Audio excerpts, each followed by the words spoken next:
Hey guys, happy Tuesday. I just thought I'd jump on. Excuse the parrot, he's going to squawk all the way through this because he thinks he wants to be the star of the show. But we haven't done an update on our tissue culture project because, well, life got busy. So we did fail on our first run. So all of the explants we put into the medium failed. However, it's not entirely a complete fail. So we had 20 vials or 20 jars. 3 got contaminated. I'm just going to open them up so you can see inside with me. You can see they've kind of gone this cloudy colour. But I expected that every single jar was going to go like this. So what that shows is that the principles of sanitization of the medium and the jars worked. You're never going to get 100%, especially on a home project. Like, we're not in a laboratory where a mad scientist at home. So that's 3 gone. Now what happened with the rest is that they kind of went this brown colour. And what I expected when we opened it would be that they went mushy. And in fact they're not. They're still quite firm. So I'm just going to get in here. Pull this little guy out. And we can hopefully see.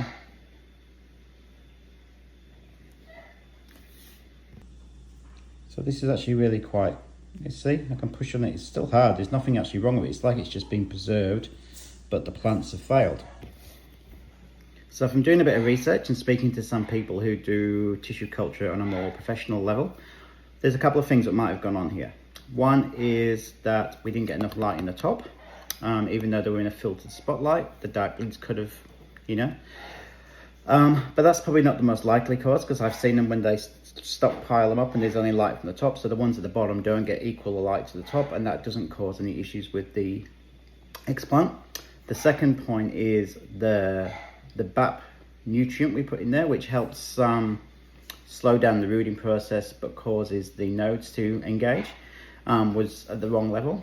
So, and because you're doing 0.004 like 4 of a gram in our mix, it's very difficult to get that correct without the right equipment.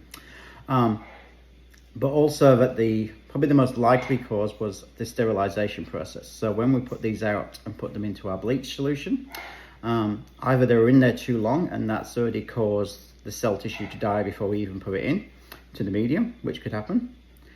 B is that because we cut our explants and then sterilized them, there was so much of that surface tension was then exposed to the bleach as well as the oxidization process, and that's why the colors have changed.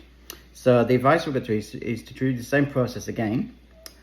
However, we're going to sanitize bigger pieces of the plant and then put them onto the medium and then when we're in our still air box, we're going to do the dissecting down to the node level, and then we're going to put them onto the medium. So it'll all happen inside the air box, and we'll do a second test. So yes, it failed. Completely expected. We expected that everything was going to fail anyway, so you know, that's learning. Again, I talk about when we started our cutting program, we lost thousands and probably hundreds, and you know, every week it was a bit of a loss, and then one day one rooted, and from that now we have a 99.9% success rate, and it's all automated. So that's how we built our business. So this is just the first hurdle. So thanks for following, and we'll be back soon when I get a few minutes and we'll do round 2.